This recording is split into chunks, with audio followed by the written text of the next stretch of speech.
Hello, welcome to my channel. बच्चों को जो बात स्कूल में सिखाई जाती है, जो उनको बचपन में ही याद रहती है, वो एग्जाम तक ही पढ़ते हैं, बड़े होकर भूल जाते हैं। वैसे ही हमारा हुआ है, हम भी सब कुछ भूल गए हैं। ये मीटियोर्स क्या होते हैं? पृथ्वी के एटमॉस्फेयर की जो लेयर्स होती है वो कौन से लेयर में जल जाते हैं? कल्पना चावला का स्पेस शटल कोलंबिया, वो हवा के कौन से लेयर में जल गया था? इन सब बातों की जानकारी अगर आपको चाहिए तो ये वीडियो पूरा देखें। पृथ्वी की सूर्य से दूरी और पृथ्वी पर बना हुआ ये वातावरण, इससे पृथ्वी जीव जंतुओं से, फूलों फलों से और पेड़ों से सजी हुई है। हमारे अर्थ के एटमॉस्फेयर के लेयर्स होते हैं troposphere, stratosphere, mesosphere, thermosphere. Thermosphere के लोअर पार्ट को आइनोस्फियर बोलते हैं और लास्ट में होता है एक्सोस्फियर। ट्रोपोस्फियर यह धरती के सरफेस से पहला लेयर है। जो हमारे विमान और वेदर बलून्स उड़ते हैं तो वो ट्रोपोस्फियर के एंड में उड़ते हैं। ट्रोपोस्फियर की हाइट होती है 13 किलोमीटर। ट्रोपोस्फियर में जैसे हम लोग ऊपर ऊपर जाते हैं तो टेम्परेचर कम होता है। अगर धरती का टेम्परेचर 15 डिग्री सेल्सियस है तो ट्रोपोस्फियर का टेम्परेचर -55 डिग्री सेल्सियस तक चला जाता है। ये जो सीजनल चेंजेस वगैरह होते हैं वो ट्रोपोस्फियर में ही दिखाई देते हैं। जैसे हम विमान में बैठते हैं तो हमें क्लाउड्स वगैरह नीचे दिखाई देते हैं, तो ट्रोपोस्फियर के बाद में सीजनल चेंजेस कुछ भी दिखाई नहीं देते हैं। ट्रोपोस्फियर के बाद में आता है स्ट्रेटोस्फियर। स्ट्रेटोस्फियर के लोअर पार्ट में ओजोन लेयर्स होते हैं। अभी ओजोन लेयर्स थोड़ा थोड़ा कम हो रहा है, इसलिए हमारे जो विमान है वो स्ट्रेटोस्फियर के बॉटम पार्ट से भी उड़ सकते हैं। स्ट्रेटोस्फियर की हाइट धरती से 50 किलोमीटर तक होती है। आप ऊपर ऊपर जाओगे तो टेम्परेचर बढ़ता जाता है। अभी देखो, ट्रोपोस्फियर के एंड में -55 था। स्ट्रेटोस्फियर के बॉटम में अगर हम लोग -55 पकड़ते हैं तो स्ट्रेटोस्फियर के एंड तक वो 0 डिग्री सेल्सियस हो जाता है। स्ट्रेटोस्फियर में ये टेम्परेचर क्यों बढ़ता है? क्योंकि यहाँ पर जो ओजोन लेयर होती है वो सोलर यूवी रेज को एब्जॉर्ब करती है, तो वो सोलर रेज जो स्ट्रेटोस्फियर में होते हैं तो वो वहां पे रेडिएट करते हैं। जो हीट है ना वहां पे रेडिएट करते हैं, इसलिए वहां पे टेम्परेचर बढ़ता है। अभी नेक्स्ट लेयर है मेसोस्फियर। मेसोस्फियर धरती से 85 किलोमीटर हाइट पे है। अभी यहाँ पे टेम्परेचर वापस डिक्रीज हो जाता है। ट्रोपोस्फियर में कम हो जाता है, स्ट्रेटोस्फियर में बढ़ जाता है और मेसोस्फियर में वापस कम हो जाता है। यहाँ का टेम्परेचर -90 डिग्री सेल्सियस तक चला जाता है। अभी नेक्स्ट लेयर है आइनोस्फियर।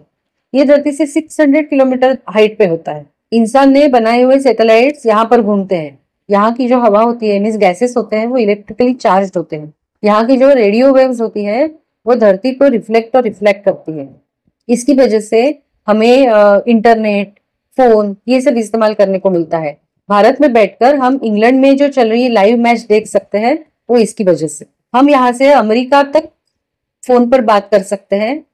ये भी आइनोस्फियर में जो हमने सैटेलाइट छोड़े हैं और आइनोस्फियर में जो इलेक्ट्रिकली चार्ज हवा है, रेडियो वेव्स है, उसका नतीजा है। Near the outermost boundary, aurora borealis or the northern lights appear and can be seen from the Arctic region.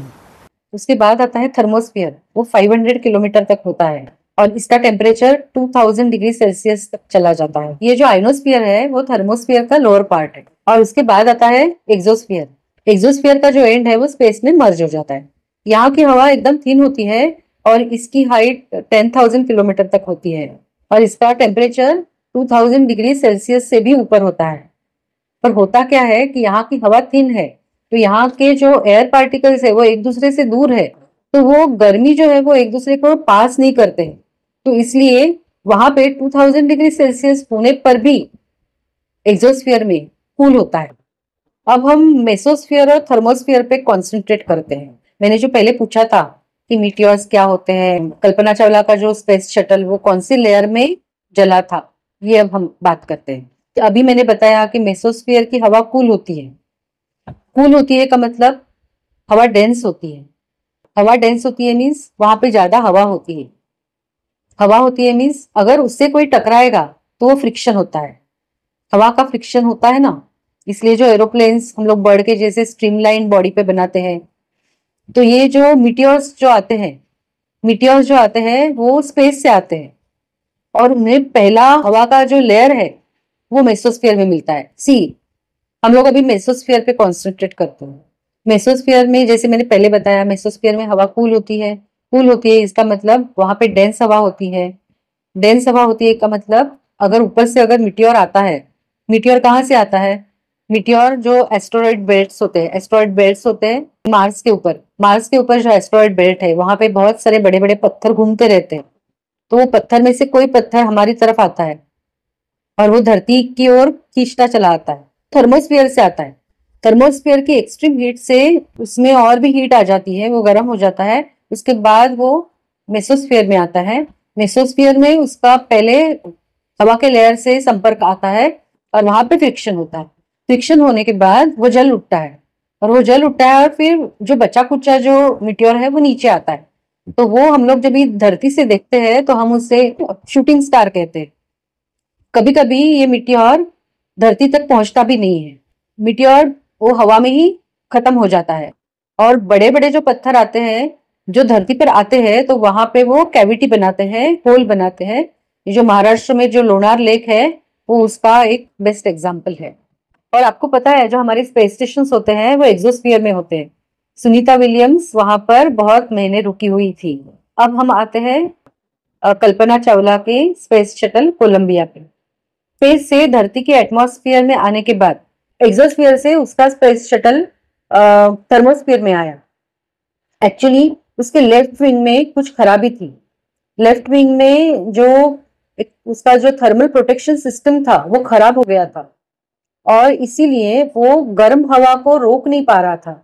Means thermosphere में आने के बाद उसमें जो हॉट हवा है, हॉट गैस है, वो उसमें भर गया और वो और भी खराब हो गया। उसके बाद वो रोलिंग करता करता हवा में नीचे आ रहा था। तो आपको अब पता चला कि मिटियोर्स बर्न होते हैं मेसोस्फीयर में और कल्पना चावला का स्पेस शटल बर्न हुआ थर्मोस्फीयर में, थर्मोस्फीयर में जो हवा की गर्मी के साथ।